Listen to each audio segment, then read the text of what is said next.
Eh bien bonsoir, bienvenue sur ce stream du 20 décembre. Aujourd'hui, nous arrivons presque au bout, salut Saradrou. Aujourd'hui, nous arrivons presque au bout du tour du monde en 80 jours de Jules Verne. OMG, ça va être incroyable, ça va être phénoménal, on se réjouit d'arriver au bout de cette aventure, au bout de cette histoire. Est-ce que Phileas Fogg, Passepartout, Madame Aouda et même le détective Fix vont-ils réussir ce pari complètement fou? Vont-ils y parvenir? Vont-ils réussir à combler ce retard qu'ils ont eu à cause notamment de la disparition de Passepartout? Passepartout, le boss, qui pourtant s'est fait un petit peu emmerder, notamment à cause d'une tribu de Sioux qui s'est attaquée au train qui devait les emmener normalement en direction de Omaha puis de New York, aux grandes dames de ce pari de 20 000 livres qui va probablement ne pas être relevé par Phileas Fogg, puisque le train qu'ils devaient prendre le soir avant, ils n'ont pas réussi à le prendre et ils vont devoir attendre le soir avant de prendre un autre train pour New York. Donc c'est le coup dur, c'est le gros coup dur et on va voir s'ils vont réussir un tour de force, un autre tour de force. Peut-être, peut-être. Vont-ils attendre bêtement en fait finalement le train qui va partir le soir pour New York, ou vont-ils trouver un autre moyen? Ça c'est la question. Ça c'est la question qu'on est en droit de se poser et dont on va avoir une petite idée pour le prochain chapitre, le chapitre 31, dans lequel l'inspecteur Fix prend très sérieusement les intérêts de Phileas Fogg. On peut quand même dire que le détective Fix, il a pour le moment tenu sa promesse envers Passepartout, qui est celle de faire en sorte que Phileas Fogg arrive le plus vite possible en Angleterre, parce qu'on rappelle que le détective Fix, tout ce qui l'intéresse, c'est arrêter Phileas Fogg pour le vol de la Banque d'Angleterre dont il est accusé. Phileas Fogg se trouvait en retard de 20 heures. Passepartout, la cause involontaire de ce retard, était désespéré. Il avait décidément ruiné son maître. En ce moment, l'inspecteur s'approcha de Mr. Fogg et le regardant bien en face. « Très sérieusement, monsieur, lui demanda-t-il, vous êtes pressé ?»« Très sérieusement, répondit Phileas Fogg. J'insiste, reprit Fix. Vous avez bien intérêt à être à New York le 11 avant 9 heures du soir, heure du départ du paquebot de Liverpool. Un intérêt majeur. Et si votre voyage n'eût pas été interrompu par cette attaque d'Indiens, vous seriez arrivé à New York le 11, dès le matin. Oui, avec 12 heures d'avance sur le paquebot. Bien. Vous avez donc 20 heures de retard. Entre 20 et 12, l'écart est de 8. Merci pour les calculs. C'est 8 heures à regagner. Voulez-vous tenter de le faire? À pied? Demanda Mr. Fogg. Non. En traîneau, répondit Fix. En traîneau à voile. Un homme m'a proposé ce moyen de transport. C'était l'homme qui avait parlé à l'inspecteur de police pendant la nuit et dont Fix avait refusé l'offre. Fix devient aussi fou que les deux là, ouais clairement. Fix maintenant il est dans le game. Fix était toujours immobile à la même place, donc là c'est quand il attend à la gare notre ami Fogg et Passepartout. Mais lui non plus, il ne dormait pas. À un certain moment, un homme s'était approché, lui avait parlé même, mais l'agent l'avait renvoyé, après répondu à ses paroles par un signe négatif. Donc cet homme-là en question lui a proposé justement ce moyen de transport, un traîneau à voile. Ça a l'air exceptionnel. Ça a l'air exceptionnel. Ça a l'air totalement safe comme truc, hein. Ça a l'air fun, je vais en faire du coup moi, mais en vrai ça doit être trop cool, hein. En vrai ça doit être une sensation géniale. Ça doit être génial. Bon par contre tu dois avoir un peu froid, hein, parce que j'imagine que tu peux faire ça que sur la neige, ce genre de truc, hein. Par contre c'est la classe, hein. C'est la méga classe, hein, on peut le dire, hein. Phileas Fogg ne répondit pas à Fix. Mais Fix lui ayant montré l'homme en question qui se promenait devant la gare, le gentleman alla à lui. Un instant après, Phileas Fogg et cet Américain, nommé Mudge, entraient dans une hutte construite au bas du fort Kearney. Là, Mr. Fogg examina un assez singulier véhicule, sorte de châssis établi sur deux longues poutres un peu relevées à l'avant comme les semelles d'un traîneau et sur lequel 5 ou 6 personnes pouvaient prendre place. Au tiers du châssis, sur l'avant, se dressait un mât très élevé sur lequel s'enverguait une immense brigantine. Ce mât, solidement retenu par des haubans métalliques, tendait un étai de fer qui servait à guinder un foc de grande dimension.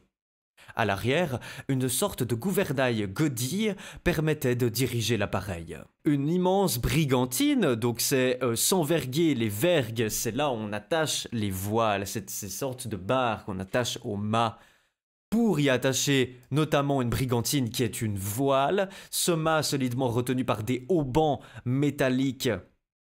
Des haubans, c'est des tiges de métal.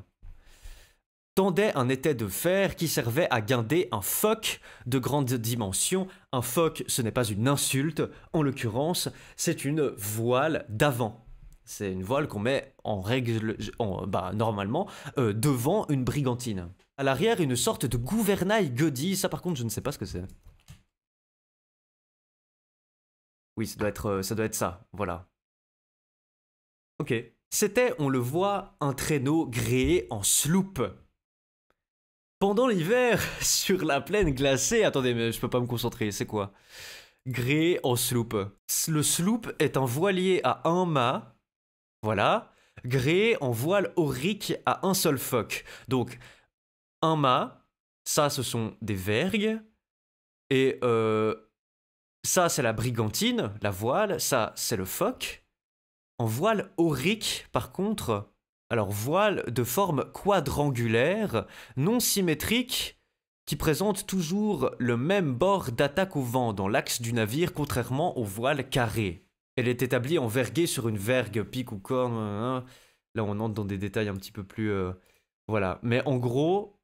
le sloop, c'est la configuration du bateau, c'est-à-dire avec un seul mât, gréé avec des voiles quadrangulaires, donc comme ceci, et avec un seul foc, comme ceci. Pendant l'hiver, sur la plaine glacée, lorsque les trains sont arrêtés par les neiges, ces véhicules font des traversées extrêmement rapides d'une station à l'autre. Ils sont d'ailleurs prodigieusement voilés, plus voilés même que ne peut l'être un cotre de course exposé à chavirer. Et vent arrière, ils glissent à la surface des prairies avec une rapidité égale, sinon supérieure à celle des express. Il devait pas mal aimer la voile, notre ami Jules Verne. Hein. Parce que déjà, même dans Voyage au centre de la Terre, il nous avait fourni maintes et maintes explications, et là il nous en fournit d'autres, des mots qu'on ne connaît pas. Le cotre, de l'anglais cutter, est un voilier à un mât gréé en voile aurique, mais cette fois à plusieurs focs. Rapide et maniable, généralement équipé d'une grande voile à cornes d'un flèche. Donc flèche, c'est ça. C'est ça, c'est le prolongement de la brigantine en l'occurrence, et de 2 phoques. En quelques instants, un marché fut conclu entre Mr. Fogg et le patron de cette embarcation de terre. Le vent était bon. Il soufflait de l'ouest en grande brise. La neige était durcie et Mudge se faisait fort de conduire Mr. Fogg en quelques heures à la station d'Omaha. Là, les trains sont fréquents et les voies nombreuses qui conduisent à Chicago et à New York. Il n'était pas impossible que le retard fût regagné. Il n'y avait donc pas à hésiter à tenter l'aventure. Mr. Fogg, ne voulant pas exposer Madame Aouda aux tortures d'une traversée en plein air, par ce froid que la vitesse rendrait plus insupportable encore, lui proposa de rester sous la garde de Passepartout à la station de Kearney. Le net garçon se chargerait de ramener la jeune femme en Europe par une route meilleure et dans des conditions plus acceptables. C'est mal connaître Madame Aouda, je pense. Non, attends, elle va faire que la fin du voyage avec nous, puis Passepartout aussi.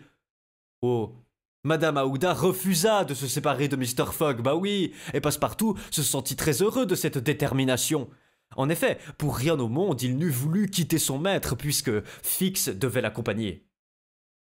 Quant à ce que pensait alors l'inspecteur de police, ce serait difficile à dire. Sa conviction avait-elle été ébranlée par le retour de Phileas Fogg, ou bien le tenait-il pour un coquin extrêmement fort, qui, son tour du monde accompli, devait croire qu'il serait absolument en sûreté en Angleterre? Peut-être l'opinion de Fix touchant Phileas Fogg était-elle en effet modifiée. Mais il n'en était pas moins décidé de faire son devoir et, plus impatient que tous, à presser de tout son pouvoir le retour en Angleterre. À 8 heures, le traîneau était prêt à partir. Les voyageurs, on serait tenté de dire les passagers, y prenaient place et se serraient étroitement dans leur couverture de voyage. Les deux immenses voiles étaient hissées et, sous l'impulsion du vent, le véhicule filait sur la neige durcie avec une rapidité de 40 miles à l'heure. La distance qui sépare le fort Kearney d'Omaha est, en droite ligne, à vol d'abeille, comme disent les Américains, de 200 miles au plus. Si le vent tenait, en 5 heures, cette distance pouvait être franchie. Si aucun incident ne se produisait, à 1 heure après-midi, le traîneau devait avoir atteint Omaha. 9 heures du soir. Ok, 9 heures du soir, le bateau. Heure du départ du paquebot de Liverpool. Et là, ils arrivent 1 heure de l'après-midi. Quelle traversée! Les voyageurs, pressés les uns contre les autres, ne pouvaient se parler.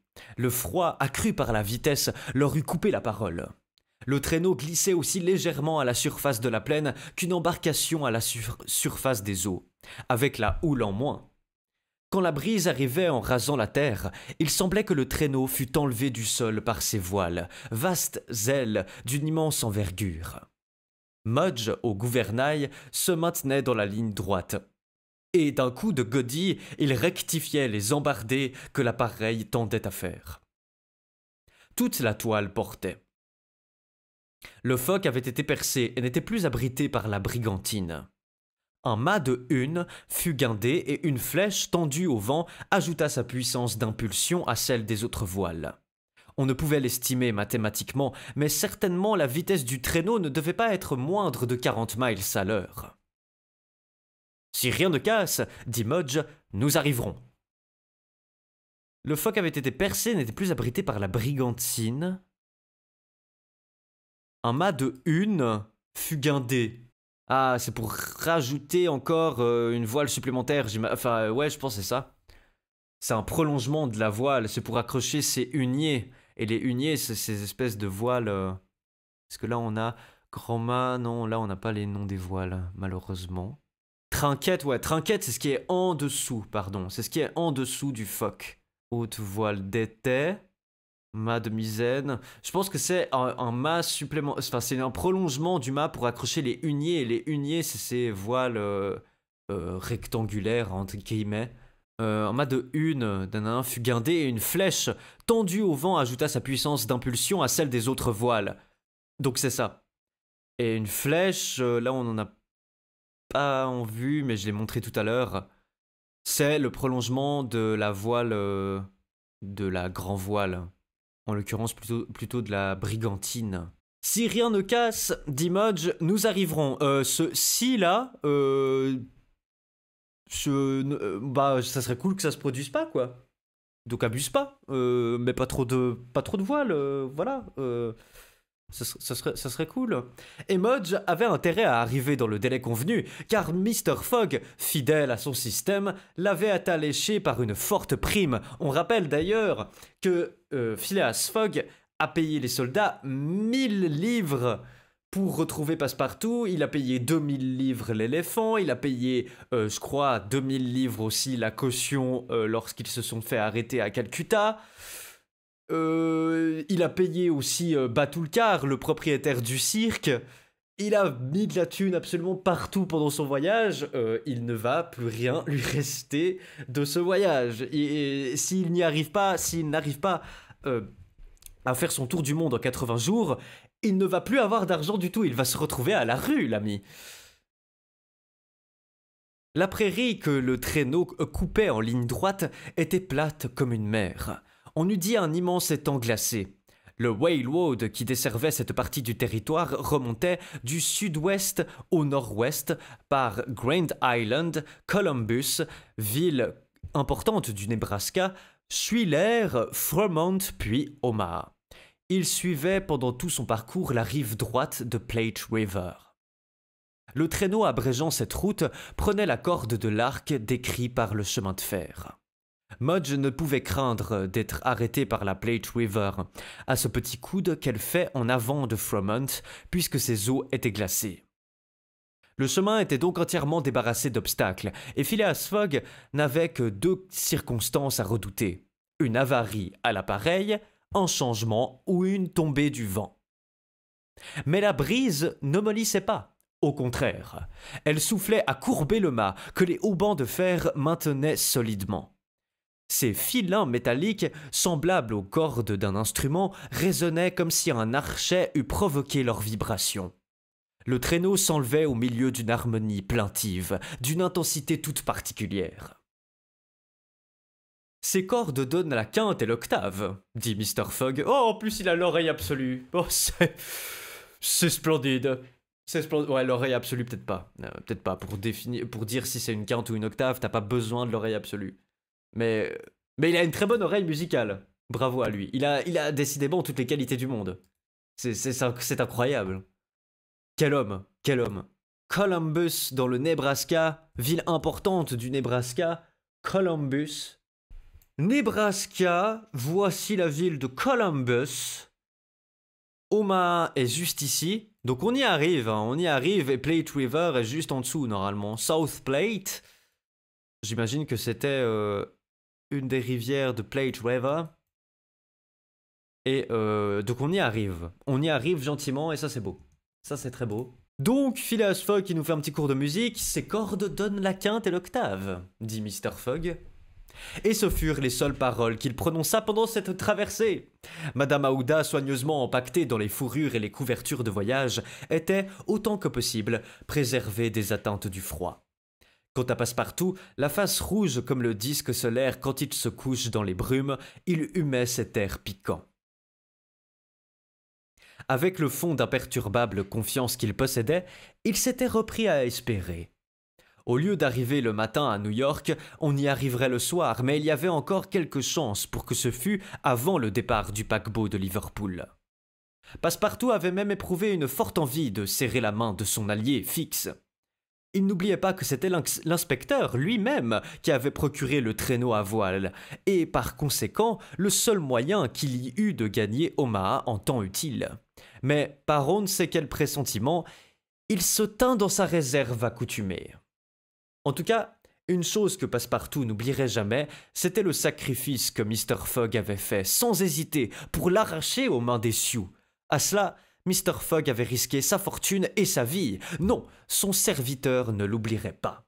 Pendant que chacun des voyageurs se laissait aller à des réflexions si diverses, le traîneau volait sur l'immense tapis de neige. S'il passait quelques creeks, affluents ou sous-affluents de la Little Blue River, on ne s'en apercevait pas. Les champs et les cours d'eau disparaissaient sous une blancheur uniforme. La plaine était absolument déserte. Comprise entre l'Union Pacific Road et l'embranchement qui doit réunir Kearney à Saint Joseph, elle formait comme une grande île inhabitée. Pas un village, pas une station, pas même un fort. De temps en temps, on voyait passer comme un éclair quelque arbre grimaçant dont le blanc squelette se tordait sous la brise. Parfois, des bandes d'oiseaux sauvages s'enlevaient du même vol. Parfois aussi, quelques loups de prairie, en troupes nombreuses, maigres, affamés, poussés par un besoin féroce, luttaient de vitesse avec le traîneau. Alors Passepartout, le revolver à la main, se tenait prêt à faire feu sur les plus rapprochés. Si quelque accident eût alors arrêté le traîneau, les voyageurs, attaqués par ces féroces carnassiers, auraient couru les plus grands risques. Mais le traîneau tenait bon. Il ne tardait pas à prendre de l'avance, et bientôt toute la bande hurlante restait en arrière. À midi, Mudge reconnut à quelque indice qu'il passait le cours glacé de la Plate River. Il ne dit rien, mais il était déjà sûr que, 20 miles plus loin, il aurait atteint la station d'Omaha. Et en effet, il n'était pas une heure que ce guide habile, abandonnant la barre, se précipitait aux drisses des voiles et les amenait en bande pendant que le traîneau, emporté par son irrésistible élan, franchissait encore un demi-mile à sec de toile. Enfin, il s'arrêta et Mudge, montrant un amas de toits blancs de neige, disait « Nous sommes arrivés ». Arrivés en effet à cette station qui, par des trains nombreux, est quotidiennement en communication avec l'Est des États-Unis. Passepartout et Fix avaient sauté à terre et secouaient leurs membres engourdis. Ils aidèrent Mr. Fogg et la jeune femme à descendre du traîneau.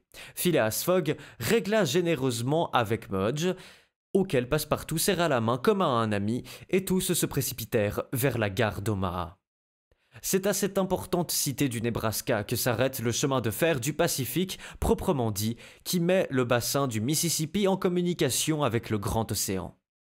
Pour aller d'Omaha à Chicago, le Railroad, sous le nom de Chicago Rock Island Road, court directement dans l'Est en desservant 50 stations. Un train direct était prêt à partir. Phileas Fogg et ses compagnons n'eurent que le temps de se précipiter dans un wagon. Ils n'avaient rien vu d'Omaha, mais Passepartout s'avoua à lui-même qu'il n'y avait pas lieu de le regretter et que ce n'était pas de voir qu'il s'agissait. Avec une extrême rapidité, ce train passa dans l'état d'Iowa par Council Bluffs, Des Moines, Iowa City. Pendant la nuit, il traversait le Mississippi à Davenport et par Rock Island, il entrait dans l'Illinois. Le lendemain, 10 à 4 heures du soir, il arrivait à Chicago, déjà relevé de ses ruines et plus fièrement assise que jamais sur les bords de son beau lac Michigan. 900 miles séparent Chicago de New York. Les trains ne manquaient pas à Chicago. Mr. Fogg passa immédiatement de l'un dans l'autre. La fringante locomotive du Pittsburgh-Fort Wayne Chicago Railroad partit à toute vitesse, comme si elle eût compris que l'honorable gentleman n'avait pas de temps à perdre. Elle traversa comme un éclair l'Indiana, l'Ohio, la Pennsylvanie, le New Jersey, passant par des villes aux noms antiques, dont quelques-unes avaient des rues et des tramways, mais pas de maisons encore. Enfin, l'Hudson apparut, et le 11 décembre à 11h15 du soir, le train s'arrêtait dans la gare, sur la rive droite du fleuve, devant le payeur, même des steamers de la ligne Cunard, autrement dite British and North American Whale Mail Steam Packet Co. Le China, à destination de Liverpool, était parti depuis 45 minutes! No fucking way. Ils ont raté le bateau! C'est une blague! Tout s'est passé si bien! Qu'est-ce qui leur a manqué? Mais dites-nous! Qu'est-ce qui leur a manqué? Ah non, c'est pas mérité, je suis désolé! Tout s'était si bien passé, là, y a pas eu une merde! Que vont faire nos amis? Mais comment ils vont faire? Comment ils vont faire? Vont-ils prendre un autre paquebot? Vont-ils à nouveau emprunter un bateau à quelqu'un d'autre? C'est ce qu'on va voir tout de suite dans le chapitre 32, dans lequel Phileas Fogg engage une lutte directe contre la mauvaise chance. Donne tout, Phileas. On croit en toi, Phileas. En partant, le China semblait avoir emporté avec lui le dernier espoir de Phileas Fogg. En effet, aucun des autres paquebots qui font le service direct entre l'Amérique et l'Europe, ni les transatlantiques français, ni les navires du White Star Line, ni les steamers de la compagnie Iman, ni ceux de la ligne hambourgeoise, ni autres ne pouvaient servir les projets du gentleman. En effet, le Pereire de la compagnie transatlantique française, dont les admirables bâtiments égalent en vitesse et surpassent en confortable tous ceux des autres lignes sans exception, ne partait que le surlendemain, 14 décembre. Et d'ailleurs, de même que ceux de la compagnie hambourgeoise, ils n'allaient pas directement à Liverpool ou à Londres, mais au Havre, et cette traversée supplémentaire du Havre à Southampton, en retardant Phileas Fogg, eût annulé ses derniers efforts. Quant au paquebot Iman, dont l'un, le City of Paris, mettait en mer le lendemain, il n'y fallait pas songer. Ces navires sont particulièrement affectés au transport des émigrants, leurs machines sont faibles, ils naviguent autant à la voile qu'à la vapeur et leur vitesse est médiocre. Ils employaient à cette traversée de New York à l'Angleterre plus de temps qu'il n'en restait à Mr. Fogg pour gagner son pari.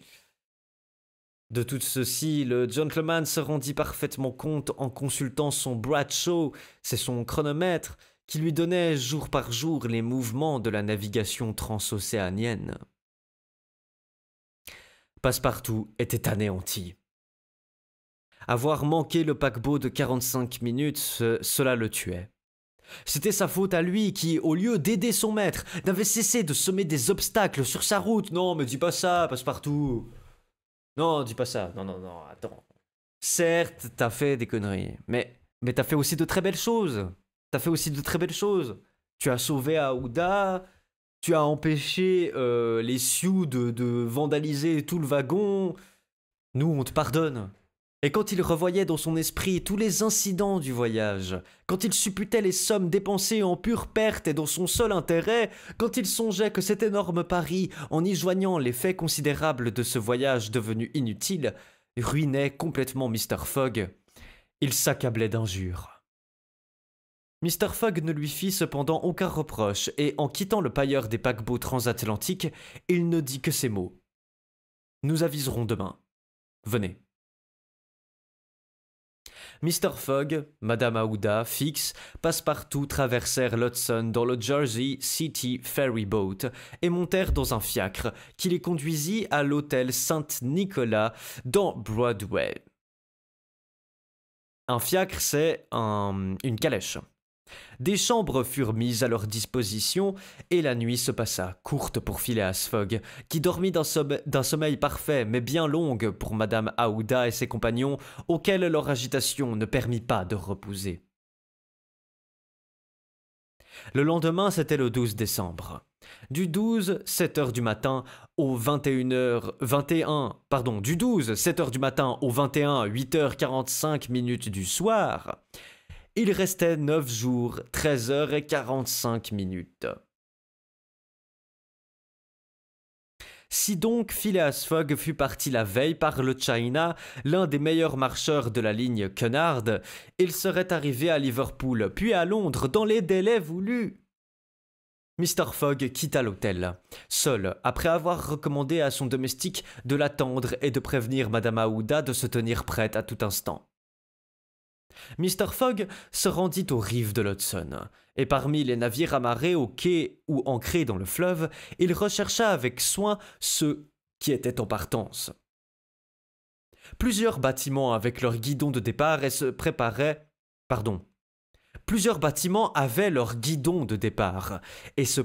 à prendre la mer à la marée du matin, car dans cet immense et admirable port de New York, il n'est pas de jour où 100 navires ne fassent route pour tous les points du monde, mais la plupart étaient des bâtiments à voile, et ils ne pouvaient convenir à Phileas Fogg.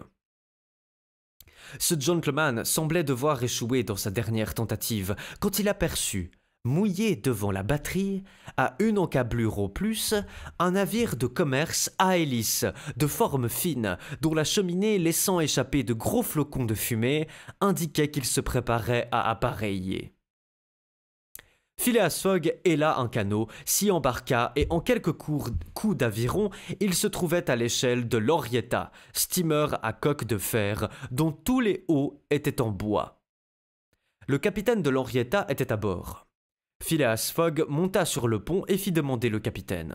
Celui-ci se présenta aussitôt. C'était un homme de 50 ans, une sorte de loup de mer, un bougon qui ne devait pas être commode. Gros yeux teints de cuivre oxydé, cheveux rouges, fort encolure, rien de l'aspect d'un homme du monde. « Le capitaine » demanda Mr. Fogg. « C'est moi. Je suis Phileas Fogg, de Londres. Et moi, Andrew Speedy, de Cardiff. Vous allez partir ? Dans 1 heure. Vous êtes chargé pour Bordeaux. Et votre cargaison ? Des cailloux dans le ventre, pas de fret. Je pars sur l'est. Vous avez des passagers ? Pas de passagers, jamais de passagers. Marchandises encombrantes et résonnantes. Votre navire marche bien ? Entre 11 et 12 nœuds, l'Henrietta bien connue. Voulez-vous me transporter à Liverpool, moi et 3 personnes ? À Liverpool ? Pourquoi pas en Chine ? Je dis Liverpool. Non ? Non ? Non, je suis en partance pour Bordeaux et je vais à Bordeaux. N'importe quel prix. N'importe quel prix. Le capitaine avait parlé d'un ton qui n'admettait pas de réplique. Mais les armateurs de l'Orietta, reprit Phileas Fogg. Les armateurs, c'est moi, répondit le capitaine. Le navire m'appartient. Je vous affrète. Non. Je vous l'achète. Non. Putain. Mais mec, fais un effort. Tu veux quoi? Tu veux quoi? Qu'est-ce que tu veux? Tu veux qu'il te paye 15 ans de salaire, là? Fais un effort. Il est prêt à acheter ton bateau en liquide, là. T'abuses, mec. Non, mais vraiment, là, l'abus, quoi. Il a rien en plus dans son bateau. Il a rien, pas de fret. Je pars sur l'Est. Il a rien dans son bateau. Si ça se trouve, en plus, il a même le temps avant d'arriver à Bordeaux. Il a même pas, si ça se trouve, il a même pas un délai à respecter. Phileas Fogg ne sourcilla pas. Cependant, la situation était grave. Il n'en était pas de New York comme de Hong Kong, ni du capitaine de l'Orietta comme du patron de la Tankadère. Jusqu'ici, l'argent Jusqu'ici, l'argent du gentleman avait toujours eu raison des obstacles. Cette fois-ci, l'argent échouait. Cependant, il fallait trouver le moyen de traverser l'Atlantique en bateau, à moins de le traverser en ballon, ce qui eût été fort aventureux et ce qui d'ailleurs n'était pas réalisable. Il paraît pourtant que Phileas Fogg eut une idée, car il dit au capitaine « Eh bien, voulez-vous me mener à Bordeaux ?»« Non, quand même vous me payerez 200 $. Je vous en offre 2000. »« Par personne ?»« Par personne. » Et vous êtes 4 ? 4. Le capitaine Speedy commença à se gratter le front, comme s'il eût voulu en arracher l'épiderme.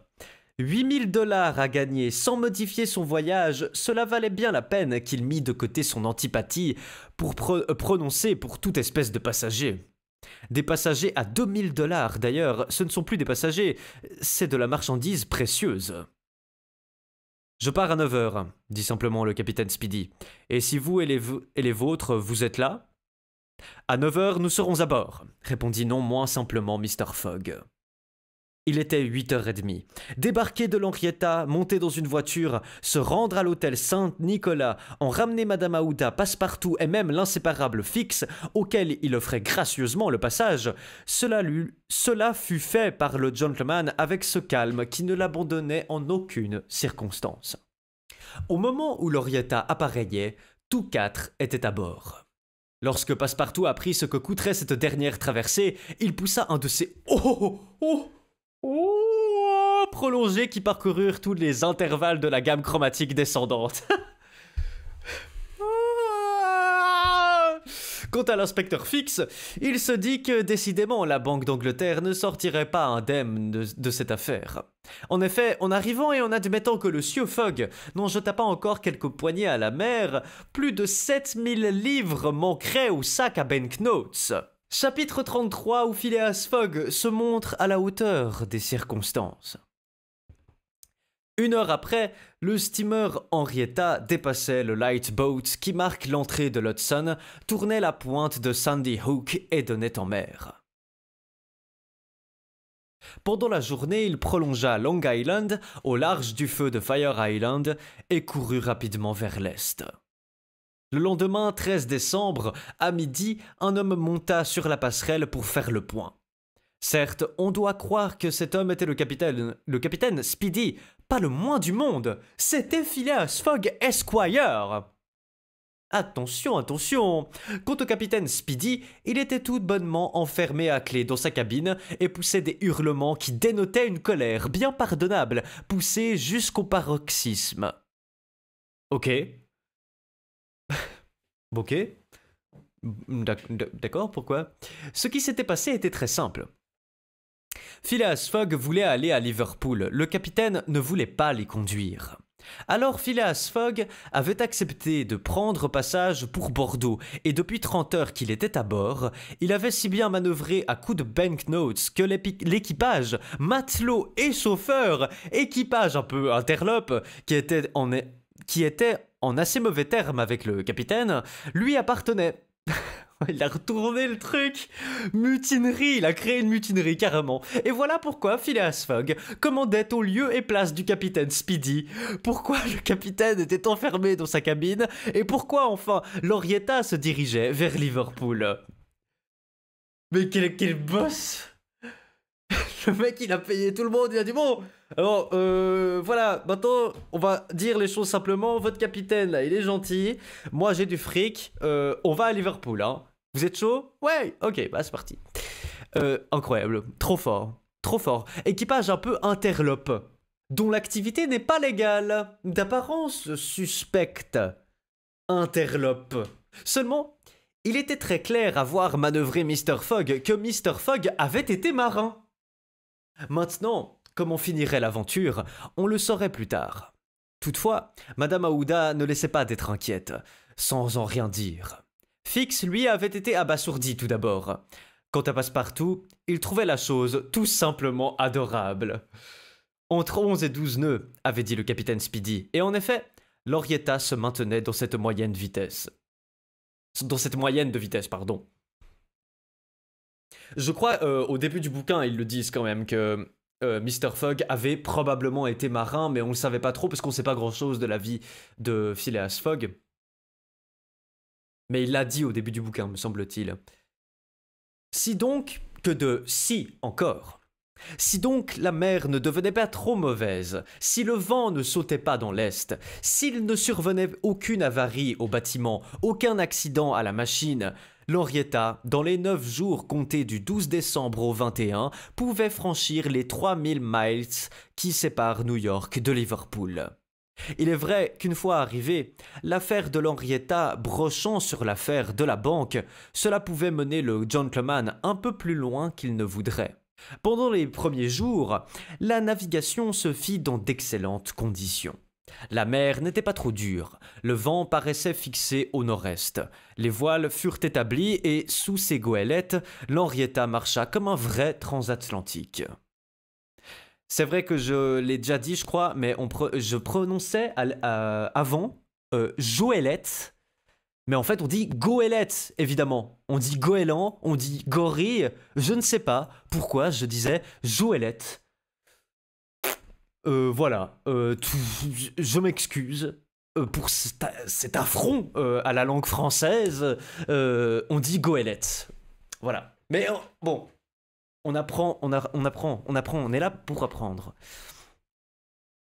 Donc il est vrai qu'une fois arrivé l'affaire de l'Henrietta brochant sur l'affaire de la banque, cela pouvait mener le gentleman un peu plus loin qu'il ne voudrait. Ouais.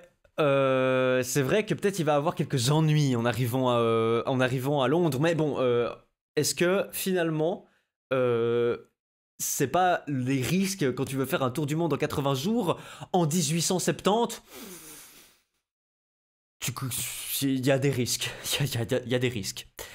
Passepartout était enchanté. Le dernier exploit de son maître, dont il ne voulait pas voir les conséquences, l'enthousiasmait.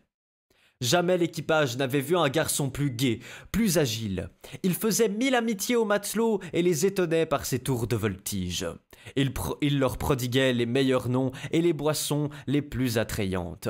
Pour lui, il manœuvrait comme des gentlemen et les chauffeurs chauffaient comme des héros. Sa bonne humeur, très communicative, s'imprégnait à tous. Il avait oublié le passé, les ennuis, les périls. Il ne songeait qu'à ce but, si près d'être atteint, et parfois il bouillait d'impatience, comme s'il eût été chauffé par les fourneaux de l'Henrietta. Souvent aussi, le digne garçon tournait autour de Fix, et il le regardait d'un œil qui en disait long.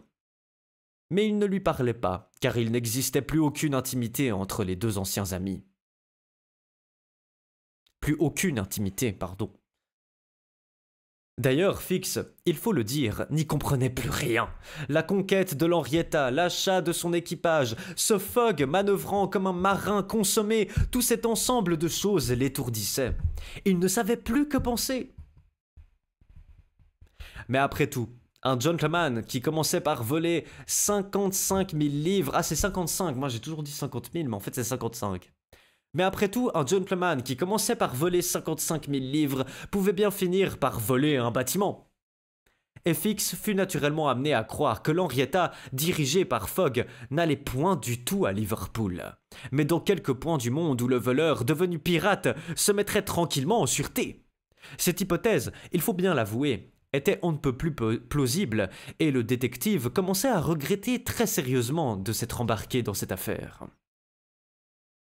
Quant au capitaine Speedy, il continuait à hurler dans sa cabine, et Passepartout, chargé de pourvoir à sa nourriture, ne le faisait qu'en prenant les plus grandes précautions, quelque vigoureux qu'il fût. Mr. Fogg, lui, n'avait plus même l'air de se douter qu'il y eût un capitaine à bord. Le 13, on passe sur la queue du banc de Terre-Neuve. Ce sont là de mauvais parages. Pendant l'hiver surtout, les brumes y sont fréquentes, les coups de vent redoutables. Depuis la veille, le baromètre, brusquement abaissé, faisait pressentir un changement prochain dans l'atmosphère. En effet, pendant la nuit, la température se modifia, le froid devint plus vif, et en même temps, le vent sauta dans le sud-est. C'était un contretemps. Mr. Fogg, afin de ne point s'écarter de sa route, dut serrer ses voiles et forcer de vapeur. Néanmoins, la marche du navire fut ralentie, attendu l'état de la mer, dont les longues lames brisaient contre son étrave. Il éprouva des mouvements de tangage très violents, et cela au détriment de sa vitesse. La brise tournait peu à peu à l'ouragan, et l'on prévoyait déjà le cas où l'Henrietta ne pourrait plus se maintenir debout à la lame. Or, s'il fallait fuir, c'était l'inconnu avec toutes ses mauvaises chances. La queue du banc de Terre-Neuve. Je pense qu'il parle de l'île. Ouais, je pense qu'il veut dire qu'ils arrivent vers la fin de... Oui, en fait, ils sont en train de monter, ils sont en train de monter un peu au nord, quoi. Donc c'est normal. Ils vont dans cette direction, quoi. Donc ils sont passés vers l'île de Terre-Neuve au Canada. C'était un contretemps. Mr. Fogg, afin de ne point s'écarter de sa route, dut serrer ses voiles et forcer de vapeur. Eh oui, mais malheureusement, ça ne suffit pas. De longues lames, donc lames c'est des vagues. Or s'il fallait fuir, c'était l'inconnu avec toutes ses mauvaises chances. Le visage de Passepartout se rembrunit en même temps que le ciel, et pendant 2 jours, l'honnête garçon éprouva de mortelles transes. Mais Phileas Fogg était un marin hardi, qui savait tenir tête à la mer. Et il fit toujours route, même sans se mettre sous petite vapeur. L'Henrietta, quand elle ne pouvait s'élever à la lame, passait au travers, et son pont était balayé en grand, mais elle passait. Quelquefois aussi, l'hélice émergeait, battant l'air de ses branches affolées, lorsqu'une montagne d'eau soulevait l'arrière hors des flots, mais le navire allait toujours de l'avant. Toutefois, le vent ne fraîchit pas autant qu'on aurait pu le craindre. Ce ne fut pas un de ces ouragans qui passent avec une vitesse de 90 miles à l'heure. Heureusement. Il se tint au grand frais, mais malheureusement il souffla avec obstination de la partie du sud-est et ne permit pas de faire de la toile. Et cependant, ainsi qu'on va le voir, il eût été bien utile de venir en aide à la vapeur. Ah, le 16 décembre, c'était le 75e jour écoulé depuis le départ de Londres. En somme, l'Henrietta n'avait pas encore un retard inquiétant. La moitié de la traversée était à peu près faite, et les plus mauvais parages avaient été franchis. En été, on eût répondu du succès. En hiver, on était à la merci de la mauvaise saison. Passepartout ne se prononçait pas. Au fond, il avait espoir, et si le vent faisait défaut, du moins il comptait sur la vapeur. Or, ce jour-là, le mécanicien étant monté sur le pont, rencontra Mr. Fogg et s'entretint assez vivement avec lui. Sans savoir pourquoi, par un pressentiment sans doute, Passepartout éprouva comme une vague inquiétude. Il eût donné une de ses oreilles pour entendre de l'autre ce qui se disait là. Cependant, il put saisir quelques mots, ceux-ci entre autres, prononcés par son maître. « Vous êtes certain de ce que vous avancez ?»« Certain, monsieur, » répondit le mécanicien. N'oubliez pas que, depuis notre départ, nous chauffons avec tous nos fourneaux allumés, et si nous avions assez de charbon pour aller à petite vapeur de New York à Bordeaux, nous n'en avons pas assez pour aller à toute vapeur de New York à Liverpool. J'aviserai, répondit Mr. Fogg. Passepartout avait compris. Il fut pris d'une inquiétude mortelle. Le charbon allait manquer. Ah, si mon maître part celle-là, se dit-il, décidément ce sera un fameux homme. Et ayant rencontré Fix, il ne put s'empêcher de le mettre au courant de la situation. Alors, lui répondit l'agent les dents serrées, vous croyez que nous allons à Liverpool? Parbleu! Imbécile, répondit l'inspecteur, qui s'en alla, haussant les épaules. Ok, Passepartout fut sur le point de relever vertement le qualificatif, dont il ne pouvait d'ailleurs comprendre la vraie signification, mais il se dit que l'infortuné Fix devait être très désappointé, très humilié dans son amour-propre, après avoir si maladroitement suivi une fausse piste autour du monde, et il passa condamnation. Et maintenant, quel parti allait prendre Phileas Fogg? Cela était difficile à imaginer. Cependant, il paraît que le flegmatique gentleman en prit un, car le soir même, il fit venir le mécanicien et lui dit « Poussez les feux et faites route jusqu'à complet épuisement du combustible. » Ok. Quelques instants après, la cheminée de l'Henrietta vomissait des torrents de fumée. Le navire continua donc de marcher à toute vapeur, mais ainsi qu'il l'avait annoncé, 2 jours plus tard, le 18, le mécanicien fit savoir que le charbon manquerait dans la journée. « Que l'on ne laisse pas baisser les feux, » répondit Mr. Fogg. « Au contraire, que l'on charge les soupapes. » D'accord. Ce jour-là, vers midi, après avoir pris hauteur et calculé la position du navire, Phileas Fogg fit venir Passepartout et lui donna l'ordre d'aller chercher le capitaine Speedy. C'était comme si on eût commandé à ce brave garçon d'aller déchaîner un tigre, et il descendit dans la dunette, se disant « Positivement, il sera enragé ». En effet, quelques minutes plus tard, au milieu de cris et de jurons, une bombe arrivait sur la dunette. Cette bombe, c'était le capitaine Speedy. Il était évident qu'elle allait éclater. « Où sommes-nous » Telles furent les premières paroles qu'il prononça au milieu des suffocations de la colère. Et certes, pour peu que le digne homme eût été apoplectique, il n'en serait jamais revenu. « Où sommes-nous » répéta-t-il, la face congestionnée. « À 770 miles de Liverpool, 300 lieues, » répondit Mr. Fogg, avec un calme imperturbable. « Pirate » s'écria Andrew Speedy. « Je vous ai fait venir, monsieur, écumeur de mer, monsieur, » reprit Phileas Fogg, « pour vous prier de me vendre votre navire. »« Non, de par tous les diables, non. C'est que je vais être obligé de le brûler. »« Quoi ?» Au fait, je suis pyromane, et j'ai découvert une certaine passion lorsqu'on a vu le bûcher de Madame Aouda, ou le futur bûcher de Madame Aouda brûlé. Tes réactions sont folles, j'adore.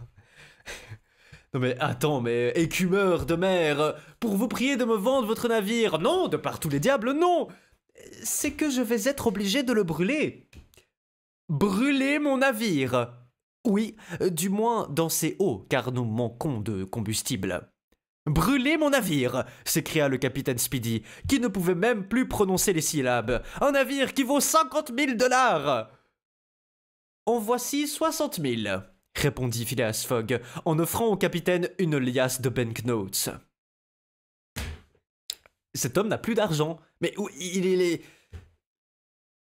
Cela fit un effet prodigieux sur Andrew Speedy. On n'est pas américain sans que la vue de 60 000 $ vous cause une certaine émotion.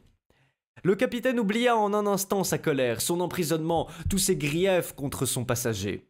Son navire avait 20 ans. Cela pouvait devenir une affaire d'or. La bombe ne pouvait déjà plus éclater. Mr. Fogg en avait arraché la mèche. « Et la coque en fer me restera, » dit-il d'un ton singulièrement radouci. « La coque en fer et la machine, monsieur. Est-ce conclu ? » ?»« Conclu. » Et Andrew Speedy, saisissant la liasse de banknotes, les compta et les fit disparaître dans sa poche. Pendant cette scène, Passepartout était blanc. Quant à Fix, il faillit avoir un coup de sang. Près de 20 000 livres dépensés, et encore ce Fogg qui abandonnait à son vendeur la coque et la machine, c'est-à-dire presque la valeur totale du navire. Il est vrai que la somme volée à la banque s'élevait à 55 000 livres. Quand Andrew Speedy eut empoché l'argent, « Monsieur, lui dit Mr. Fogg, que tout ceci ne vous étonne pas. Sachez que je perds 20 000 livres si je ne suis pas rendu à Londres le 21 décembre, à 8h45 du soir. Or, j'avais manqué le paquebot de New York, et comme vous refusiez de me conduire à Liverpool... » Et j'ai bien fait par les 50 000 diables de l'enfer, s'écria Andrew Speedy, puisque j'y gagne au moins 40 000 $. Puis, plus posément, savez-vous une chose, ajouta-t-il, capitaine Fogg.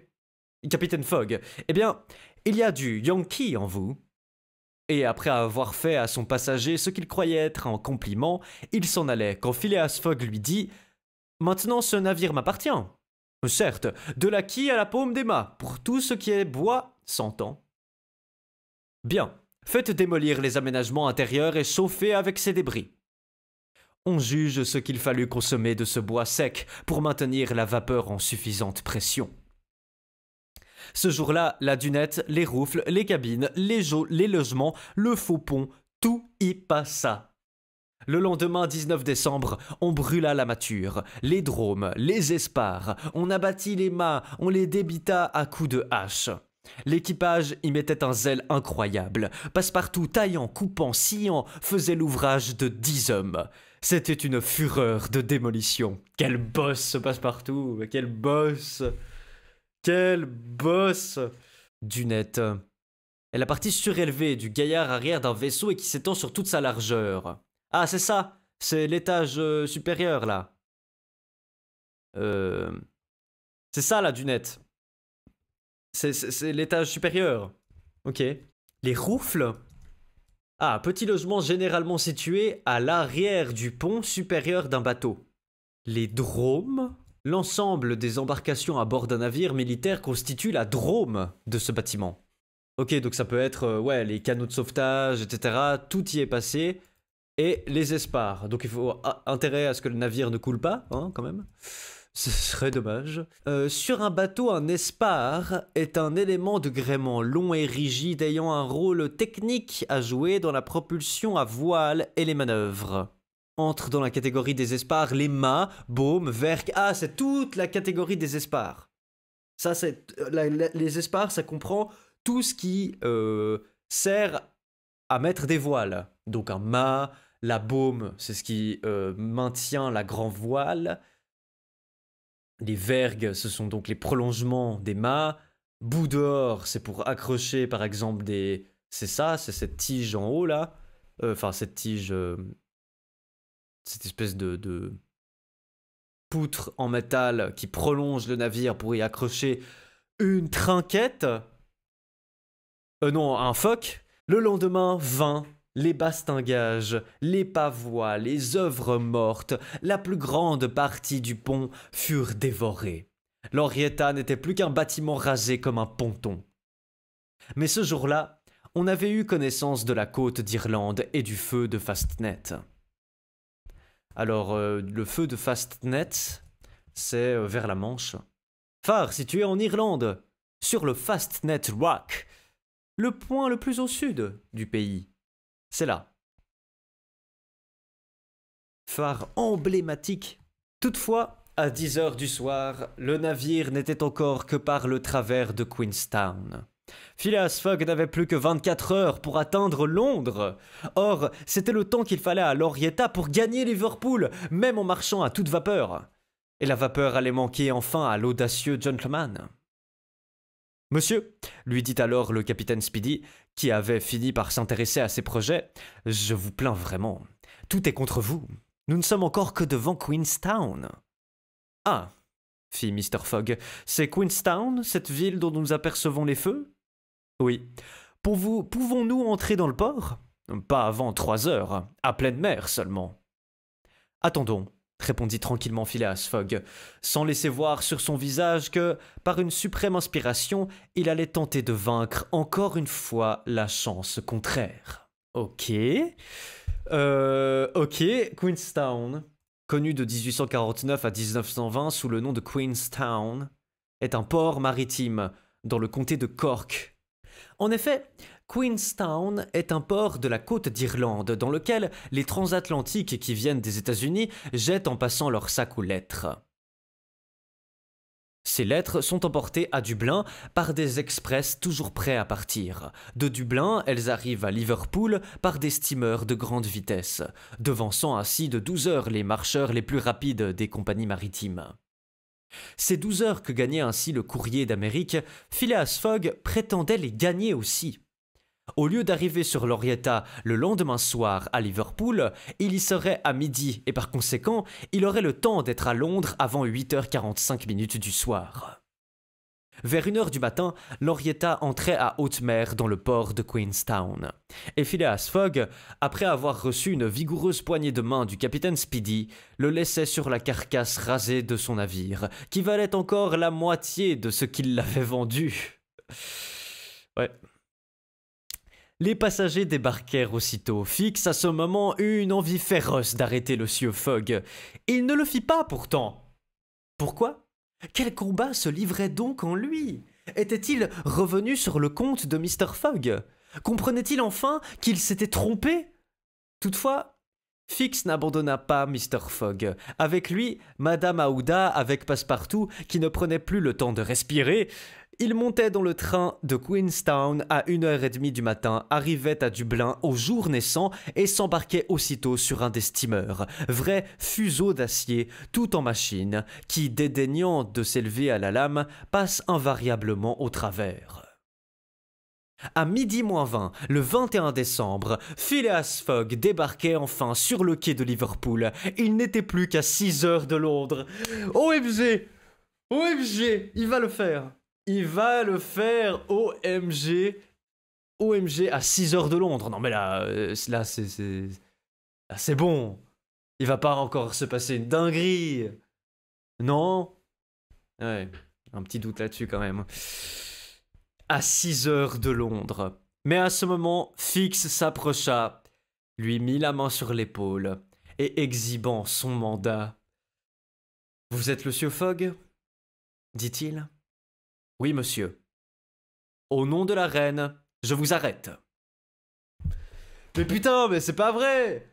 Mais attends qu'il soit à Londres! À la limite. Non mais genre vraiment, mais le pire moment, mais Fix, on te déteste! Non mais c'est pas possible! Je pense qu'il va pas y arriver, hein. Chapitre 34, qui procure à Passepartout l'occasion de faire un jeu de mots atroce, mais peut-être inédit. Parfois, les titres des chapitres, j'en parlais avec un autre viewer, mais il y a parfois des titres de chapitres qui sont assez particuliers quand même. Il y a des titres de chapitres, tu te dis, mais ouais, ça manque un peu de punch quand même, hein, ce titre-là. Hein. Le fait qu'il n'y ait pas de titre, je trouve presque mieux, moi, mais je trouve mieux qu'il n'y ait pas de titre. Mais ou alors un titre, vraiment le truc où c'est un mot. Un truc genre vraiment énigmatique, un mot, un truc tac. Phileas Fogg était en prison. On l'avait enfermé dans le poste de Custom House, la douane de Liverpool, et il devait y passer la nuit en attendant son transfèrement à Londres. Au moment de l'arrestation, Passepartout avait voulu se précipiter sur le détective. Des policemen le retinrent. Madame Aouda, épouvantée par la brutalité du fait, ne sachant rien, n'y pouvait rien comprendre. Bah ouais, c'est vrai, elle est pas au courant du tout de ce qui est en train de se passer. Bon, Fogg non plus d'ailleurs, hein. Il est même pas au courant que Fix est un détective. Hein, parce que Passepartout lui a même pas dit. Alors ça par contre, Passepartout, mais vraiment, mais quelle erreur, mais vraiment erreur, mais incroyable. Incroyable de pas avoir dit quoi. Passepartout lui expliqua la situation. Mr. Fogg, cet honnête et courageux gentleman auquel elle devait la vie, était arrêté comme voleur. La jeune femme protesta contre une telle allégation, son cœur s'indigna et des pleurs coulèrent de ses yeux quand elle vit qu'elle ne pouvait rien faire, rien tenter pour sauver son sauveur. Quant à Fix, il avait arrêté le gentleman parce que son devoir lui commandait de l'arrêter, fût-il coupable ou non. La justice en déciderait. Mais alors une pensée vint à Passepartout, cette pensée terrible qu'il était décidément la cause de tout ce malheur. En effet, pourquoi avait-il caché cette aventure à Mr. Fogg? Mais c'est quand même incroyable que tu te poses la question au chapitre 34. Voilà, c'est à peu près là, page 137. Ça fait depuis page 137 qu'il t'a fait un mauvais coup, donc. Hein. Ça fait depuis page 137. Voilà. Je pose ça là. Hein. Je pose ça là parce que vraiment là, c'est trop. Hein. Quand Fix avait révélé et sa qualité d'inspecteur de police et la mission dont il était chargé, pourquoi avait-il pris sur lui de ne point avertir son maître? Celui-ci prévenu aurait sans doute donné à Fix des preuves de son innocence et lui aurait démontré son erreur. En tout cas, il n'eût pas véhiculé à ses frais et à ses trousses ce malencontreux agent dont le premier soin avait été de l'arrêter au moment où il mettait le pied sur le sol du Royaume-Uni. En songeant à ses fautes, à ses imprudences, le pauvre garçon était pris d'irrésistibles remords. Il pleurait, il faisait peine à voir. Il voulait se briser la tête. Madame Aouda et lui étaient restés, malgré le froid, sous le péristyle de la douane. Il ne voulait ni l'un ni l'autre quitter la place. Il voulait revoir encore une fois Mr. Fogg. Quant à ce gentleman, il était bien et dûment ruiné, et cela au moment où il allait atteindre son but. Cette arrestation le perdait sans retour. Arrivé à 12h moins 20 à Liverpool le 21 décembre, il avait jusqu'à 8h45 pour se présenter au Reform Club, soit 9h15, et il ne lui en fallait que 6 pour atteindre Londres. En ce moment, qui eût pénétré dans le poste de la douane eût trouvé Mr. Fogg immobile, assis sur un banc de bois sans colère imperturbable. Résigné, on eût pu le dire, mais ce dernier coup n'avait pu l'émouvoir, au moins en apparence. S'était-il formé en lui une de ces rages secrètes, terribles parce qu'elles sont contenues et qui n'éclatent qu'au dernier moment avec une force irrésistible? On ne sait. Mais Phileas Fogg était là, calme, attendant. Quoi? Conservait-il quelque espoir? Croyait-il encore au succès quand la porte de cette prison était fermée sur lui?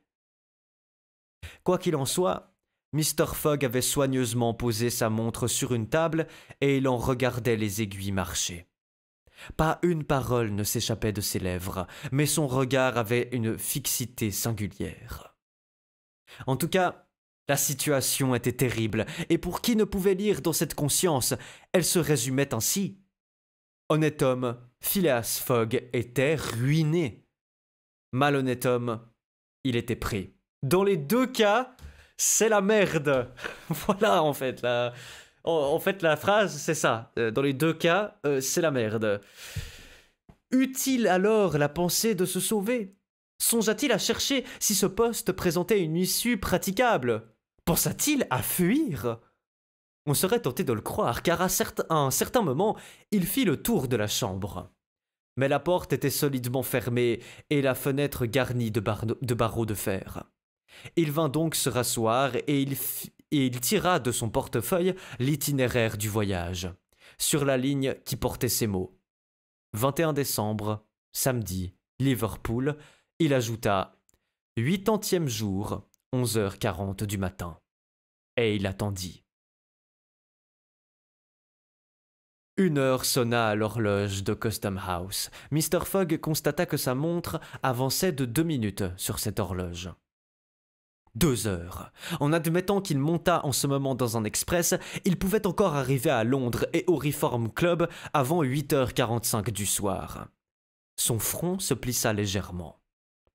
À 2h33, un bruit retentit au dehors, un vacarme de porte qui s'ouvrait. On entendait la voix de Passepartout, on entendait la voix de Fix. Le regard de Phileas Fogg brilla un instant. La porte du poste s'ouvrit et il vit Madame Aouda, Passepartout, Fix qui se précipitèrent vers lui. Fix était hors d'haleine, les cheveux en désordre, il ne pouvait parler. « Monsieur, balbutia-t-il, monsieur, pardon, une ressemblance déplorable, voleur arrêté depuis 3 jours, vous... libre... » Phileas Fogg était libre! Il alla au détective, il le regarda bien en face et faisant le seul mouvement rapide qu'il eût jamais fait qu'il dût jamais faire de... Quoi? Qu'il eût jamais fait qu'il dût jamais faire de sa vie? Attends, quoi? Faisant le seul mouvement rapide qu'il eût jamais fait qu'il dût jamais fait... C'est pas français, je suis désolé. Fix mettait un boulet comme... Non mais en plus, non seulement c'est un boulet, mais il a été mauvais du début jusqu'à la fin, Fix, en termes de détective. Après, pour le moment où il avait envie que Phileas Fogg arrive en Angleterre, il a bien joué. Mais en tant que détective, vraiment mauvais, hein. Mauvais, mauvais comme pas possible. Il n'y a pas de « u » dans la phrase. Qu'il eût jamais fait, qu'il dût jamais faire de sa vie. Il le regarda bien en face, et faisant le seul mouvement rapide qu'il dût jamais faire de sa vie, j'imagine, un truc comme ça, il ramena ses deux bras en arrière, puis avec la précision d'un automate, il frappa de ses deux poings le malheureux inspecteur. Oh yes! Bravo! Let's go, Phileas Fogg! Bien tapé! S'écria Passepartout, qui se permettant un atroce jeu de mots, bien digne d'un Français, ajouta « Pardieu, voilà ce qu'on peut appeler une belle application de points d'Angleterre !» J'ai pas la ref du jeu de mots. Karma, ouais, karma, mais pur karma. Pardieu, voilà ce qu'on peut appeler une belle application de points d'Angleterre. J'ai pas la ref du jeu de mots en plus. Non mais non seulement il nous a teasé un jeu de mots incroyable, Phileas Fogg, Jules Verne, mais pas la ref. Point d'Angleterre, non traditionnel, fautif, d'une dentelle aux fuseaux très délicates, qui se fabriquait autrefois à Bruxelles. Ces riches ornements fautifs, y a un truc fautif, donc fautif, je comprends pas. Ouais non c'est peut-être pas... pas la ref. Comprends pas la blague là.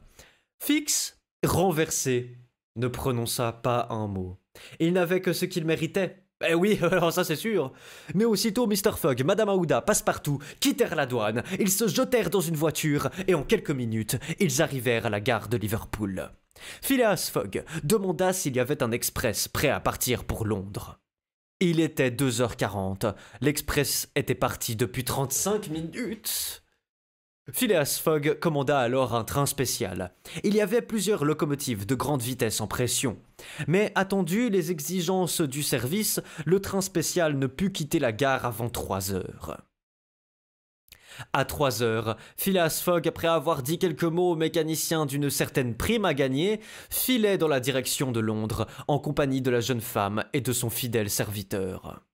Il fallait franchir en 5h30 la distance qui sépare Liverpool de Londres, chose très faisable quand la voie est libre sur tout le parcours. Mais il y eut des retards forcés, et quand le gentleman arriva à la gare, 9h moins 10 sonnait à toutes les horloges de Londres. Phileas Fogg, après avoir accompli ce voyage autour du monde, arrivait avec un retard de 5 minutes. Il avait perdu. 5 minutes de retard. Non mais franchement, mais... putain, mais c'est dégoût... Non mais franchement, c'est... Non mais c'est pas... Franchement... Il est ruiné. Phileas Fogg n'a plus une thune. Phileas Fogg... D'ailleurs... Comment il va faire pour payer Passepartout? Parce que Passepartout c'est son valet hein, de base. Hein. Passepartout, il l'a pas payé, il reste 3 chapitres, voyons ça. Il va faire comment pour payer s'il est ruiné? Parce que il l'a pas payé pendant tout le voyage, me semble-t-il. Enfin, ouais, il a jamais fait mention d'un quelconque paiement pendant le voyage. Parce que Passepartout, il fait pas ça gratos non plus. Bon, il a voyagé gratos. Il a probablement mangé gratos aussi. Mais bon, chapitre 35. Dans lequel Passepartout ne se fait pas répéter 2 fois l'ordre que son maître lui donne. Il va pas le payer, c'est l'inverse, il y a le gaz qui est ouvert. Ah mais oui, c'est vrai. C'est vrai.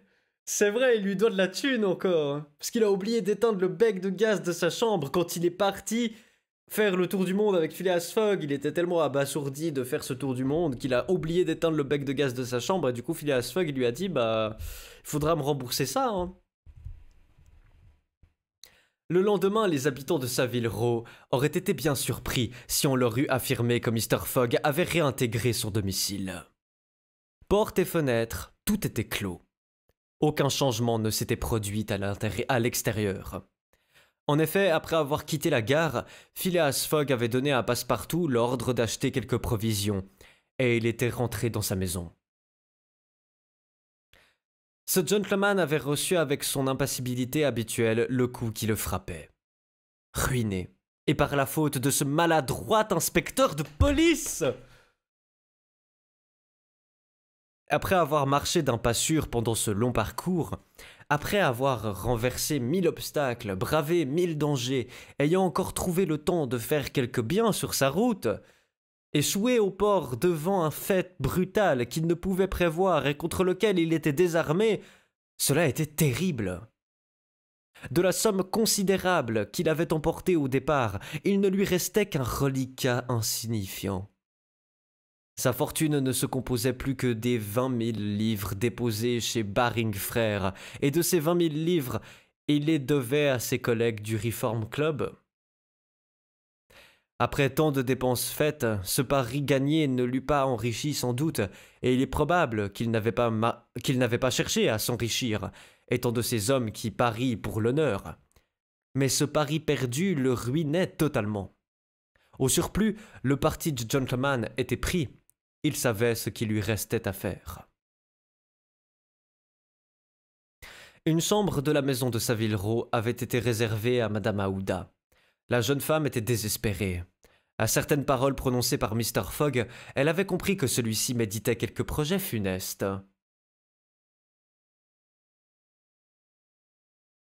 On sait en effet à quelle déplorable extrémité se portent quelquefois ces Anglais monomanes sous la pression d'une idée fixe. Aussi Passepartout, sans en avoir l'air, surveillait-il son maître. Ok. Mais tout d'abord, l'honnête garçon était monté dans sa chambre et avait éteint le bec qui brûlait depuis 80 jours. Il fallait... J'espère que... Enfin, l'air était respirable, parce que bon, c'est toxique le gaz quand même, surtout quand il a brûlé pendant 80 jours. Ouais, voilà, petit masque avant d'entrer. Il avait trouvé dans la boîte aux lettres une note de la compagnie du gaz, et il pensa qu'il était plus que temps d'arrêter ces frais dont il était responsable. La nuit se passa. Mr. Fogg s'était couché, mais avait-il dormi? Quant à Madame Aouda, elle ne put prendre un seul instant de repos. Passepartout, lui, avait veillé comme un chien à la porte de son maître. Le lendemain, Mr. Fogg le fit venir et lui recommanda, en termes fort brefs, de s'occuper du déjeuner de Madame Aouda. Pour lui, il se contenterait d'une tasse de thé et d'une rôtie. Madame Aouda voudrait bien l'excuser pour le déjeuner et le dîner, car tout son temps était consacré à mettre ordre à ses affaires. Il ne descendrait pas. Le soir seulement, il demanderait à Madame Aouda la permission de l'entretenir pendant quelques instants. Passepartout, ayant communication du programme de la journée, n'avait plus qu'à s'y conformer. Il regardait son maître toujours impassible, et il ne pouvait se décider à quitter sa chambre. Son cœur était gros, sa conscience bourrelée de remords, car il s'accusait plus que jamais de cet irréparable désastre. Oui, s'il eût prévenu Mr. Fogg, s'il lui eût dévoilé les projets de l'agent Fix, Mr. Fogg n'aurait certainement pas traîné l'agent Fix jusqu'à Liverpool, et alors... Passepartout ne put plus y tenir. « Mon maître, monsieur Fogg, s'écria-t-il, maudissez-moi. C'est par ma faute que... » « Je n'accuse personne, » répondit Phileas Fogg du ton le plus calme. « Allez. » Passepartout quitta la chambre et vint trouver la jeune femme, à laquelle il fit connaître les intentions de son maître. « Madame, ajouta-t-il, je ne puis rien par moi-même, rien. Je n'ai aucune influence sur l'esprit de mon maître. Vous, peut-être... » « Quelle influence aurais-je » répondit Madame Aouda. « Mr. Fogg n'en subit aucune. A-t-il jamais compris que ma reconnaissance pour lui était prête à déborder? A-t-il jamais lu dans mon cœur? Mon ami, il ne faudra pas le quitter, pas un seul instant. Vous dites qu'il a manifesté l'intention de me parler ce soir? Oui, madame. Il s'agit sans doute de sauvegarder votre situation en Angleterre. Attendons, répondit la jeune femme, qui demeura toute pensive. On rappelle que Madame Aouda, de base, elle doit rejoindre quelqu'un de sa famille, d'abord à Hong Kong, mais il a déménagé probablement en Hollande. Donc, est-ce qu'elle va aller là-bas ou est-ce qu'elle va rester? Telle est la question. Ainsi, pendant cette journée du dimanche, la maison de Saville-Row fut comme si elle eût été inhabitée, et pour la première fois depuis qu'il demeurait dans cette maison, Phileas Fogg n'alla pas à son club, quand 11h30 sonnèrent à la tour du Parlement. Et pourquoi ce gentleman se fût-il présenté au Reform Club? Ses collègues ne l'y attendaient plus, puisque la veille au soir, à cette date fatale du samedi 21 décembre, à 8h45, Phileas Fogg n'avait pas paru dans le salon du Reform Club. Son pari était perdu. Il n'était même pas nécessaire qu'il allât chez son banquier pour y prendre cette somme de 20 000 livres. Ses adversaires avaient entre les mains un chèque signé de lui, et il suffisait d'une simple écriture à passer chez Baring Frères pour que les 20 000 livres fussent portées à leur crédit. Mr. Fogg n'avait donc pas à sortir, et il ne sortit pas. Il demeura dans sa chambre et mit ordre à ses affaires. Passepartout ne cessa de monter et de descendre l'escalier de la maison de Saville-Row. Les heures ne marchaient pas pour ce pauvre garçon. Il écoutait à la porte de la chambre de son maître et, ce faisant, il ne pensait pas commettre la moindre indiscrétion. Il regardait par le trou de la serrure et il s'imaginait avoir ce droit. Passepartout redoutait à chaque instant quelque catastrophe. Parfois il songeait à Fix, mais un revirement s'était fait dans son esprit. Il n'en voulait plus à l'inspecteur de police. Fix s'était trompé comme tout le monde à l'égard de Phileas Fogg, et en le filant, en l'arrêtant, il n'avait fait que son devoir, tandis que lui... Cette pensée l'accablait, et il se tenait pour le dernier des misérables. Quand enfin Passepartout se trouvait trop malheureux d'être seul, il frappait à la porte de Madame Aouda, il entrait dans sa chambre, il s'asseyait dans un coin sans mot dire, et il regardait la jeune femme, toujours pensive. Vers 7h30 du soir, Mr. Fogg fit demander à Madame Aouda si elle pouvait le recevoir, et quelques instants après, la jeune femme et lui étaient seuls dans cette chambre. Phileas Fogg prit une chaise et s'assit près de la cheminée, en face de Madame Aouda. Son visage ne reflétait aucune émotion. Le Fogg du retour était exactement le Fogg du départ. Même calme, même impassibilité. Il resta sans parler pendant 5 minutes. Puis, levant les yeux sur Madame Aouda, « Madame, dit-il, me pardonnerez-vous de vous avoir ramené en Angleterre ?»« Moi, Monsieur Fogg ?» répondit Madame Aouda, en comprimant les battements de son cœur. « Veuillez me permettre d'achever, » reprit Mr. Fogg. « Lorsque j'eus la pensée de vous entraîner loin de cette contrée, devenue si dangereuse pour vous, j'étais riche, et je comptais mettre une partie de ma fortune à votre disposition. Votre existence eût été heureuse et libre. Maintenant, je suis ruiné. »« Je le sais, Monsieur Fogg, » répondit la jeune femme, « et je vous demanderai à mon tour, me pardonnerez-vous de vous avoir suivi et, qui sait, d'avoir peut-être, en vous retardant, contribué à votre ruine ? Madame, vous ne pouviez rester dans l'Inde, et votre salut n'était assuré que si vous vous éloigniez assez pour que ces fanatiques ne puissent vous reprendre. Ainsi, Monsieur Fogg, reprit Madame Aouda, non content de m'arracher à une mort horrible, vous vous croyez encore obligé d'assurer ma position à l'étranger ?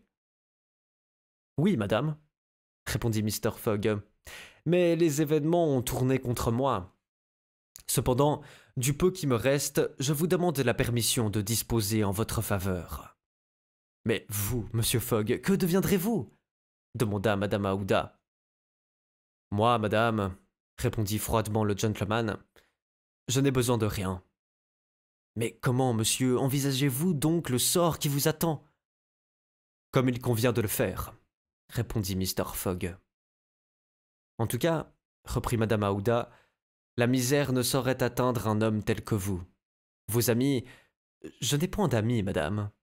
Vos parents, je n'ai plus de parents.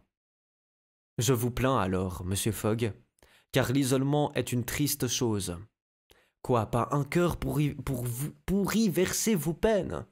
On dit cependant qu'à deux la misère elle-même est supportable encore. On le dit, madame. Monsieur Fogg, dit alors Madame Aouda, qui se leva et tendit sa main au gentleman. Voulez-vous à la fois d'une parente et d'une amie? Voulez-vous de moi pour votre femme? Mr. Fogg, à cette parole, s'était levé à son tour. Il y avait comme un reflet inaccoutumé dans ses yeux, comme un tremblement sur ses lèvres. Madame Aouda le regardait. La sincérité, la droiture, la fermeté, la douceur de ce beau regard d'une noble femme qui ose tout pour sauver celui auquel elle doit tout, l'étonnèrent d'abord, puis le pénétrèrent.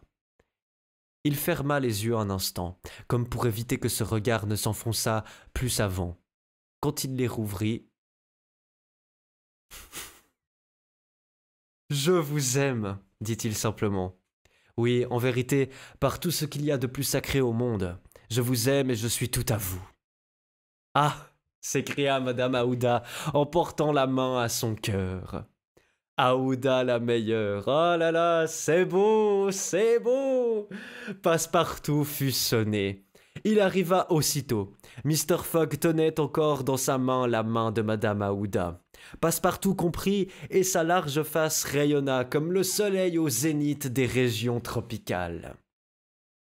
Mr. Fogg lui demanda s'il ne serait pas trop tard pour aller prévenir le révérend Samuel Wilson de la paroisse de Mary-le-Bone. Passepartout sourit de son meilleur sourire. « Jamais trop tard, dit-il. Il n'était que 8h05. « Ce serait pour demain lundi, dit-il. « Pour demain lundi ?» demanda Mr. Fogg en regardant la jeune femme. « Pour demain lundi, répondit Madame Aouda. Passepartout sortit, tout courant. « Ah là là, let's go, ils vont se marier, ouais, bah, c'est beau, c'est beau, c'est beau, ils ont pas de thunes, mais ils sont amoureux, et ça, c'est... Ça vaut tout l'or du monde. Ça vaut tout l'or du monde. Est-ce que ce serait pas finalement la leçon du bouquin que finalement l'aventure, partir à la découverte du monde, rencontrer la femme de sa vie, ou l'homme de sa vie, ou quelqu'un de sa vie, bah est-ce que c'est pas forcément, est-ce que c'est pas la plus belle chose au monde? Peu importe l'argent, peu importe les paris, les primes, etc. C'est un beau message, les amis. C'est un beau message. En plus, on arrive vers les périodes des fêtes, c'est des messages qui portent, quoi. On arrive à Noël, etc. Aimez votre prochain, tout ça, tout ça. Chapitre 36, dans lequel Phileas Fogg fait de nouveaux primes sur le marché. Ok. Il est temps de dire ici quel revirement de l'opinion s'était produit dans le Royaume-Uni quand on apprit l'arrestation du vrai voleur de la banque, un certain James Strand, qui avait eu lieu le 17 décembre à Édimbourg. Donc l'arrestation de ce James Strand, qui a volé la banque d'Angleterre, t'es un vrai connard, mon ami, parce que sans toi, il aurait réussi son pari et les gens seraient encore plus heureux à l'heure actuelle. Donc tout le monde te déteste. Limite fixe, bon, il s'est trompé, c'est un con, voilà. Mais or toi alors par contre, si tu voles une banque, ne te fais pas attraper, s'il te plaît. Hein. Aie la décence de voler correctement. Hein. Et voler correctement, c'est ne pas être retrouvé après. Merde. 3 jours avant, Phileas Fogg était un criminel que la police poursuivait à outrance, et maintenant c'était le plus honnête gentleman qui accomplissait mathématiquement son excentrique voyage autour du monde. Quel effet, quel bruit dans les journaux! Tous les parieurs, pour ou contre, c'est vrai! Ben oui, c'est vrai! Qui avait déjà oublié cette affaire, ressuscitèrent comme par magie. Toutes les transactions redevenaient valables, tous les engagements revivaient, et il faut le dire, les paris reprirent avec une nouvelle énergie. Le nom de Phileas Fogg fit de nouveau prime sur le marché. Et oui, c'est vrai que son voyage avait fait beaucoup parler, et au début, il y avait une cote très élevée qui était pour que Phileas Fogg parvienne à faire son tour du monde, et au fur et à mesure du temps, on s'est dit non, mais en fait, il part en hiver, puis en fait, on connaît pas trop la fiabilité des routes, puis en fait, la géographie, puis en fait, tout ça. Le fait est que les gens ont commencé à se dire, en fait, c'est carrément impossible. Et là, évidemment, bah, ça renaît parce que le mec, bon, il est quand même arrivé avec 5 minutes de retard, mais il a quand même fait quelque chose d'extraordinaire. Ça, on peut quand même le dire. Voyage de fou furieux. 80 jours, 80 jours incroyables et 80 jours où vraiment Phileas Fogg a été exceptionnel. Phileas Fogg a été exceptionnel du début jusqu'à la fin. Phileas Fogg n'a quasiment pas commis une seule erreur. Les erreurs qui incombent sont souvent des erreurs qui dépendent même pas de lui, quoi. Soit des intempéries, soit des choses comme ça. Et il a toujours su combler ses problèmes. Après, bon, il y a eu Fix pour faire bien chier tout le monde, mais hormis ça, vraiment, il a géré du début jusqu'à la fin. Donc chapeau. Chapeau l'artiste. Tous les engagements revivaient et il faut le dire, les paris reprirent avec une nouvelle énergie, le nom de Phileas Fogg fit de nouveau prime sur le marché. Les 5 collègues du Gentleman au Reform Club passèrent ces 3 jours dans une certaine inquiétude.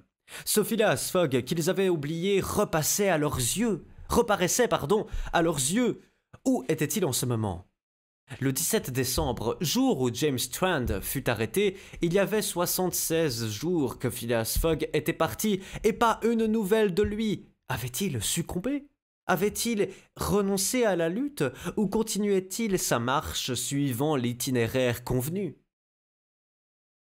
Et le samedi 21 décembre, à 8h45 du soir, allait-il apparaître comme le dieu de l'exactitude sur le seuil du salon du Reform Club? Non, parce qu'en fait, j'étais déconcentré. Parce que là, on revient beaucoup plus tôt, en fait, hein, évidemment, à ce qui s'est passé entre l'arrestation et l'arrivée de Phileas Fogg. Ça m'a perturbé, parce que, voilà. On est dans le passé. Il faut renoncer à peindre l'anxiété dans laquelle, pendant 3 jours, vécut tout ce monde de la société anglaise. On lança des dépêches en Amérique, en Asie, pour avoir des nouvelles de Phileas Fogg. Que sont-ils devenus? On envoya matin et soir observer la maison de Savile Row. Rien. La police elle-même ne savait plus ce qu'était devenu le détective Fix, qui s'était si malencontreusement jeté sur une fausse piste. Ce qui n'empêcha pas les paris de s'engager de nouveau sur une plus vaste échelle. Phileas Fogg, comme un cheval de course, arrivait au dernier tournant. Il a le tour du monde en 80 jours à la télé. C'est vrai, maintenant tout de suite là? C'est un sacré hasard ça. Incroyable. Ok. Mais c'est une vieille série ça? C'est un truc ou c'est un truc récent? J'imagine que c'est une vieille série. Non, nouvelle. Ah bon? Mais incroyable! Mais quel timing exceptionnel! Avec pas mal de changements, je crois, les persos ne correspondent plus vraiment. Ouais, mais alors ça... Quelle honte. Genre, Aouda est journaliste pour pas faire la meuf qu'il faut sauver si j'ai compris la bande-annonce. Ok. Bon, ce qui est pas nécessairement une mauvaise chose. Si c'est Aouda, à la limite, ça va, parce que c'est un personnage secondaire, et puis en vrai, dans le livre, elle a pas vraiment beaucoup c'est méchant de dire ça comme ça, mais elle a pas beaucoup de valeur en tant que personnage. Jules Verne lui accorde pas beaucoup d'importance non plus, parce qu'elle est surtout reflétée par l'affection qu'elle porte à Phileas Fogg, et du coup on connaît pas grand chose de cette femme et de son caractère et de tout ça, si ce n'est le fait qu'elle a beaucoup d'admiration pour Phileas Fogg. C'est à peu près comme ça qu'elle est mise en avant dans le bouquin, donc c'est pas forcément une mauvaise chose que Aouda ait un peu plus de profondeur en tant que personnage. Oui, c'est vrai, déjà dans le film de 2002, Aouda avait pas le même rôle, ouais. Donc ça, c'est pas tant une mauvaise chose. Après, peut-être qu'il y avait d'autres trucs à raconter, avec notamment l'exploit de Passepartout de sauver Aouda, etc. Peut-être, après, je sais pas comment ils l'ont tourné, quoi, mais...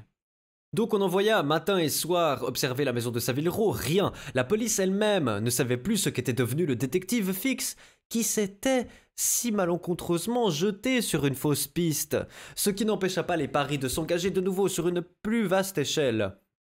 Phileas Fogg, comme un cheval de course, arrivait au dernier tournant. On ne le cotait plus à 100, mais à 20, mais à 10, mais à 5, et le vieux paralytique, Lord Albermale, le prenait, lui, à égalité. On se rappelle que Lord Albermale, c'est le seul qui a... c'est un des hommes qui a vraiment cru en Phileas Fogg. Fogg, dans le film, c'est genre un scientifique un peu fou, et il n'est pas du tout le même caractère que dans le livre. Ça, c'est vraiment con, je trouve. Ils ont voulu mettre Lidenbrock à la place de Fogg, quoi, un peu. Ça, je trouve vraiment dommage. Parce que parce que t'enlèves toute la profondeur, enfin, tout l'intérêt de ce personnage dans ce livre, tu l'enlèves complètement, quoi. Aussi, le samedi soir, y avait-il foule dans Pall Mall et dans les rues voisines. On eût dit un immense attroupement de courtiers établis en permanence aux abords du Reform Club. La circulation était empêchée. On discutait, on disputait, on criait les cours du Phileas Fogg comme ceux des fonds anglais. Les policemen avaient beaucoup de peine à contenir le populaire, et à mesure que s'avançait l'heure à laquelle devait arriver Phileas Fogg, l'émotion prenait des proportions invraisemblables. Ce soir-là, les 5 collègues du gentleman étaient réunis depuis 9 heures dans le grand salon du Reform Club. Les 2 banquiers, John Sullivan et Samuel Fallentin, l'ingénieur Andrew Stewart, Gauthier Ralph, administrateur de la Banque d'Angleterre, le brasseur Thomas Flanagan, tous attendaient avec anxiété. Au moment où l'horloge du grand salon marqua 8h25, Andrew Stewart, se levant, dit « Messieurs, dans 20 minutes, le délai convenu entre monsieur Phileas Fogg et nous sera expiré. » « À quelle heure est arrivé le dernier train de Liverpool » demanda Thomas Flanagan. « À 7h23, répondit Gauthier Ralph, et le train suivant n'arrive qu'à minuit 10. »« Eh bien, messieurs, reprit Andrew Stewart, si Phileas Fogg était arrivé par le train de 7h23, il serait déjà ici. Nous pouvons donc considérer le pari comme gagné. » « Attendons, ne nous prononçons pas, répondit Samuel Fallentin. Vous voyez que notre collègue est un excentrique de premier ordre. Son exactitude en tout est bien connue. Il n'arrive jamais ni trop tard ni trop tôt, et il apparaîtrait ici à la dernière minute que je n'en serais pas autrement surpris. Et moi, dit Andrew Stewart, qui était comme toujours très nerveux, je le verrai, je n'y croirais pas. En effet, reprit Thomas Flanagan, le projet de Phileas Fogg était insensé. Quelle que fût son exactitude, il ne pouvait empêcher des retards inévitables de se produire, et un retard de 2 ou 3 jours seulement suffisait à compromettre son voyage. Vous remarquerez d'ailleurs, ajouta John Sullivan, que nous n'avons reçu aucune nouvelle de notre collègue, et cependant, les fils télégraphiques ne manquaient pas sur son itinéraire. Il a perdu, messieurs, reprit Andrew Stewart. Il a 100 fois perdu. Vous savez d'ailleurs que le China, le seul paquebot de New York qu'il put prendre pour venir à Liverpool en temps utile, est arrivé hier. Or, voici la liste des passagers publiée par la Shipping Gazette, et le nom de Phileas Fogg n'y figure pas. En admettant les chances les plus favorables, notre collègue est à peine en Amérique. J'estime à 20 jours au moins le retard qu'il subira sur la date convenue, et le vieux Lord Albermale en sera lui aussi pour ses 5000 livres. C'est évident, répondit Gauthier Ralph, et demain nous n'aurons qu'à présenter chez Baring Frères le chèque de Mr. Fogg. En ce moment, l'horloge du salon sonna à 8h40. Encore 5 minutes, dit Andrew Stewart. Les 5 collègues se regardaient. On peut croire que les battements de leur cœur avaient subi une légère accélération, car enfin, même pour de beaux joueurs, la partie était forte. Mais ils n'en voulaient rien laisser paraître, car sur la proposition de Samuel Fallentin, ils prirent place à une table de jeu. « Je ne donnerai pas ma part de 4000 livres dans le pari, dit Andrew Stewart en s'asseyant.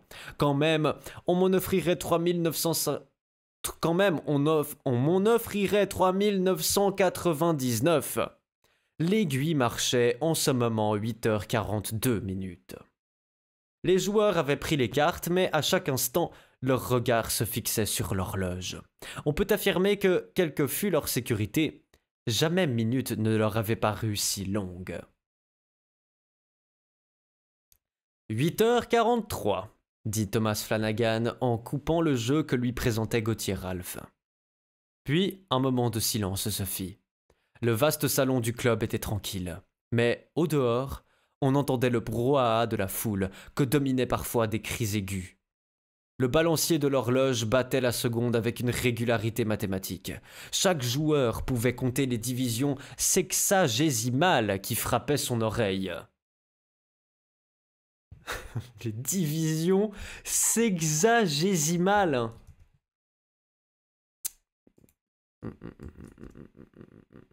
Qui a pour base le nombre 60. Sexa pour 60. Décimale, gésimale. Je pense qu'il doit y avoir un petit... Voilà. Ok. Donc compter les divisions sexagésimales qui frappaient son oreille, c'est compter les secondes, quoi. 8h44, dit John Sullivan d'une voix dans laquelle on sentait une émotion involontaire. Plus qu'une minute et le pari était gagné. Andrew Stewart et ses collègues ne jouaient plus. Ils avaient abandonné les cartes. Ils comptaient les secondes. À la 40e seconde, rien. À la 50e, rien encore. À la 55e, on entendit comme un tonnerre au dehors. Des applaudissements, des hurrahs et même des imprécations qui se propagèrent dans un roulement continu. Les joueurs se levèrent. À la 57e seconde, la porte du salon s'ouvrit et le balancier n'avait pas battu la 60e seconde que Phileas Fogg apparaissait, suivi d'une foule en délire qui avait forcé l'entrée du club et de sa voix calme. « Me voici, messieurs, disait-il. »« Mais quoi ?» Lis la suite, il y a l'explication. Mais oui, mais incroyable. Let's go. Let's go. Je me demandais, j'étais là, non mais il faut quand même pas nous raconter le moment où les mecs, ils ont su qu'ils avaient gagné. Cherche pas, tu trouveras pas tout seul. Ok. Chapitre 37, dernier chapitre du Tour du Monde en 80 jours de Jules Verne. L'explication, que s'est-il passé? À la 57e seconde, la porte du salon s'ouvrit et le balancier n'avait pas battu la 60e seconde que Phileas Fogg apparaissait, suivi d'une foule en délire qui avait forcé l'entrée du club et de sa voix calme. « Me voici, messieurs. » disait-il. Chapitre 37, dans lequel il est prouvé que Phileas Fogg n'a rien gagné à faire ce tour du monde, si ce n'est le bonheur. Oui, Phileas Fogg en personne. On se rappelle qu'à 8h05 du soir, 25 heures environ après l'arrivée des voyageurs à Londres, Passepartout avait été chargé par son maître de prévenir le révérend Samuel Wilson au sujet d'un certain mariage qui devait se conclure le lendemain même. Passepartout était donc parti enchanté. Il se rendit d'un pas rapide à la demeure du révérend Samuel Wilson, qui n'était pas encore rentré. Naturellement, Passepartout attendit, mais il attendit 20 bonnes minutes au moins. Bref, il était 8h35 quand il sortit de la maison du révérend. Mais dans quel état ? Les cheveux en désordre, sans chapeau, courant comme on n'a jamais vu courir de mémoire d'homme, renversant les passants, se précipitant comme une trombe sur les trottoirs. En 3 minutes, il était de retour à la maison de Savile Row et il tombait, essoufflé, dans la chambre de Mr. Fogg. Il ne pouvait parler. « Qu'y a-t-il » demanda Mr. Fogg. « Mon maître, balbutia Passepartout. Mariage. Impossible. Impossible. Pour demain. Pourquoi? Parce que demain, c'est dimanche. Lundi, répondit Mr. Fogg. Non, aujourd'hui. Samedi. Samedi? Impossible. Si, s'écria Passepartout. Vous vous êtes trompé d'un jour, nous sommes arrivés 24 heures en avance, mais il ne reste plus que 10 minutes. Mais quoi, mais... Passepartout avait saisi son maître au collet et l'entraînait avec une force irrésistible. Phileas Fogg, ainsi enlevé, sans avoir le temps de réfléchir, quitta sa chambre, quitta sa maison, sauta dans un cab, promit 100 livres au cocher et après avoir écrasé 2 chiens... Non! Et accroché 5 voitures, il arriva au Reform Club. Non, mais attends... Quand même... non, mais j'y crois pas. Est-ce que Jules Verne était obligé de mettre ça? Non, je suis pas sûr. Alors évidemment, on est content qu'il les écrase, ces 2 chiens, mais là, tu nous mets dans une position où on est content. C'est horrible. Tu nous mets dans une position où on est content, on est presque content qu'il ait écrasé ces chiens. L'horloge marquait 8h45 quand il parut dans le grand salon. Phileas Fogg avait accompli ce tour du monde en 80 jours. Phileas Fogg avait gagné son pari de 20 000 livres. Et maintenant, comment un homme si exact, si méticuleux, avait-il pu commettre cette erreur de jour? Comment se croyait-il au samedi soir, 21 décembre, quand il débarqua à Londres, alors qu'il n'était qu'au vendredi 20 décembre, 79 jours seulement après son départ? Voici la raison de cette erreur. Elle est fort simple. Phileas Fogg avait, sans s'en douter, gagné un jour sur son itinéraire, et cela uniquement parce qu'il avait fait le tour du monde en allant vers l'Est. Et il eut au contraire perdu ce jour en allant en sens inverse, soit vers l'ouest. En effet, en marchant vers l'est, Phileas Fogg allait au devant du soleil et par conséquent, les jours diminuaient pour lui d'autant de fois 4 minutes qu'il franchissait de degrés dans cette direction. Or, c'est si simple quand il te le dit mais on n'y pense pas avant, bah ouais, forcément. Or, on compte 360 degrés sur la circonférence terrestre, et ces 360 degrés multipliés par 4 minutes donnent précisément 24 heures, c'est-à-dire ce jour inconsciemment gagné. En d'autres termes, pendant que Phileas Fogg, marchant vers l'est, voyait le soleil passer 80 fois au méridien, ses collègues restés à Londres ne le voyaient passer que 79 fois. C'est pourquoi ce jour-là même, qui était le samedi et non le dimanche, comme le croyait Mr. Fogg, ceux-ci l'attendaient dans le salon du Reform Club. Et c'est ce que la fameuse montre de Passepartout, qui avait toujours conservé l'heure de Londres, eût constaté si, en même temps que les minutes et les heures, elle eût marqué les jours. Phileas Fogg avait donc gagné les 20 000 livres. La fameuse montre. La fameuse montre. Eh oui. Phileas Fogg avait donc gagné les 20 000 livres. Mais comme il en avait dépensé en route environ 19 000, le résultat pécuniaire était médiocre. Eh oui. Toutefois, on l'a dit, l'excentrique gentleman n'avait en ce pari cherché que la lutte, non la fortune. Et même les 1000 livres restants, il les partagea entre l'honnête Passepartout et le malheureux Fix, auquel il était incapable d'en vouloir. Seulement, et pour la régularité, il retint à son serviteur le prix des 1920 heures de gaz dépensées par sa faute. Ce soir-là même, Mr. Fogg, aussi impassible, aussi flegmatique, disait à Madame Aouda « Ce mariage vous convient-il toujours, madame ?»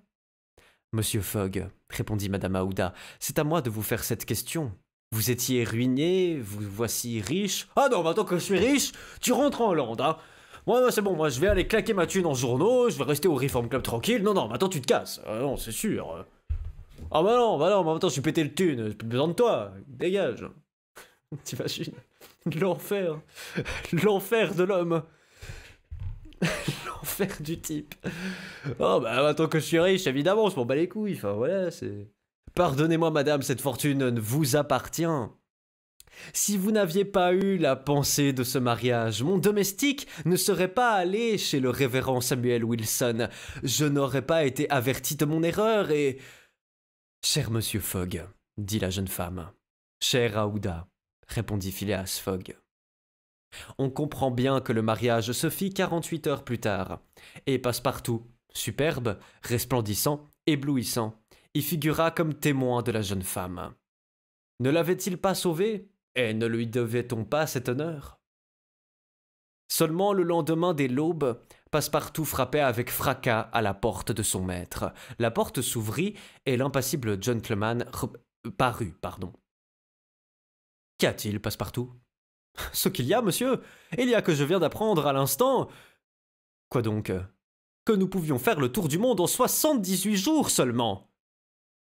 Sans doute, répondit Mr. Fogg, en ne traversant pas l'Inde. Même si je n'avais pas traversé l'Inde, je n'aurais pas sauvé Madame Aouda, et elle ne serait pas ma femme, et... Bah ouais. et Mr. Fogg ferma tranquillement la porte. Ainsi donc, Phileas Fogg avait gagné son pari. Il avait accompli en 80 jours ce voyage autour du monde. Il avait employé pour ce faire tous les moyens de transport, paquebots, railways, voitures, yachts, bâtiments de commerce, traîneaux, éléphants. L'excentrique gentleman avait déployé dans cette affaire ses merveilleuses qualités de sang-froid et d'exactitude. Mais après, qu'avait-il gagné à ce déplacement? Qu'avait-il rapporté de ce voyage? Rien, dira-t-on? Rien, soit, si ce n'est une charmante femme qui, quelque invraisemblable que cela puisse paraître, le rendit le plus heureux des hommes. En vérité, ne ferait-on pas, pour moins que cela, le tour du monde? Fin.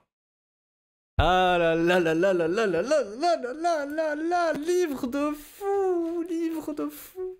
Incroyable. Moi qui pensais que ce Phileas Fogg allait surtout soit être carry par Passepartout, qui allait montrer à un moment un signe de faiblesse, un signe de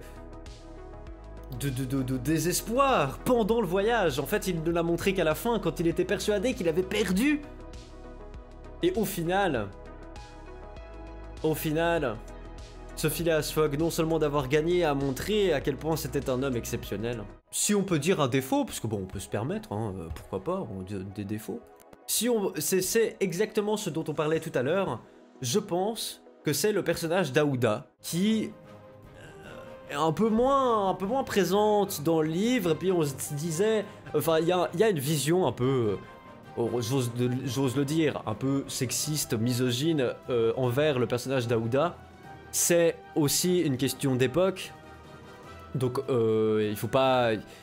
Je pense pas qu'on puisse voir ça comme un défaut, parce que ça fait partie, je pense, de... Enfin, c'est quelque chose qui fait partie de l'époque, et je pense qu'il faut en avoir conscience et l'accepter plutôt que de le critiquer, parce que le monde évolue et c'est tant mieux. Et c'est tant mieux, et on est assez évolué aujourd'hui pour voir que ça pose problème. C'était pas le cas avant, mais c'est cool de le remarquer maintenant. Et mais je pense qu'on n'y peut rien. Le passé, c'est le passé, c'était comme ça avant, et je pense que c'est important de le savoir et de en avoir conscience. Oui, mais c'est un peu l'époque d'écriture, c'est pour ça que quand il l'adapte, ils lui mettent à chaque fois un rôle de femme forte aussi, crack, que Passepartout. Ouais, voilà, c'est ça. Fix, personnage aussi génial, j'ai trouvé Fix incroyable. J'ai trouvé Fix un personnage génial pour plusieurs raisons. Pour moi, on n'a pas trop d'infos sur elle car Fogg ne s'intéresse pas vraiment à elle. En fait, c'est ça. C'est qu'en fait, on a l'impression que Fogg, au début, presque se désintéresse un peu de Aouda. Mais en même temps, il a un objectif clair et net. Fix, on aime le détester. C'est un peu ça. C'est un personnage qu'on apprécie détester. Mais aussi, ça en fait un personnage attachant parce que lui... il croit dur comme fer en sa théorie, et en fait, est-ce qu'on peut vraiment lui en vouloir? Je suis pas sûr. C'est ce que dit très bien Passepartout et même Phileas Fogg à la fin, c'est que on peut pas vraiment le vouloir, parce que lui, il était persuadé d'arrêter la bonne personne. Ce qu'on peut lui en vouloir, c'est la stratégie qu'il a employée de vouloir absolument retarder Fogg et d'avoir trompé Passepartout. En le droguant, etc. Donc des agissements un petit peu questionnables quand même. Mais c'est un personnage qui est très attachant aussi, et qui... En termes de personnage, je trouve que on s'attache beaucoup plus au personnage dans le Tour du Monde en 80 jours que Voyage au centre de la Terre. Néanmoins, le personnage d'Otto Lidenbrock est un personnage incroyable. Et un personnage aussi génial qu'un personnage comme Phileas Fogg ou Passepartout. Axel, c'est un personnage où tu sens qu'il a plus un rôle pour prendre un peu par rapport à ce qu'on a lu sur cette chaîne. Il ressemble plus à un rôle comme Watson, qui est un personnage génial, un personnage hautement supérieur à celui d'Axel, selon moi, mais qui a un rôle de raconter l'histoire. Et du coup, il a un rôle de narrateur direct. Donc forcément, il a un rôle qui forcément a un intérêt pour expliquer et raconter l'histoire. J'imagine trop Jules Verne, le truc de gagner un jour en faisant le tour du monde vers l'Est, puis écrire toute une histoire sur ça, ouais c'est ça. Le moment où il s'imagine se dire, en fait il fait le tour du monde, puis en fait il gagne un jour parce qu'il tourne en direction de l'Est, c'est un truc de fou. C'est un truc de fou. Mais vraiment histoire incroyable, Jules Verne qui fait rêver tout simplement. On a envie de partir à l'aventure, on a envie de réaliser des projets qui semblent complètement fous et qui pourtant sont possibles avec abnégation, avec le flegme d'un Phileas Fogg, avec aussi l'ingéniosité de Phileas Fogg. Parce que au début on se dit ouais c'est un rentier, il fait pas grand chose de sa vie, il fait rien. Et en fait, Jules Verne nous montre que ce personnage qui vraisemblablement est juste un gentleman, un homme extrêmement riche qui passe ses journées au Reform Club à jouer aux cartes, à boire des coups et à lire le journal, ben mine de rien, ce personnage est quand même capable d'avoir des coups de génie en se disant bah mon objectif c'est ça, je vais tout faire pour y arriver. Et il emploie tous les moyens possibles pour y parvenir. Et ça, c'est extrêmement fort, je trouve. L'année prochaine, on commencera un nouveau roman. Belle soirée, belle nuit. Et à mercredi. Ciao!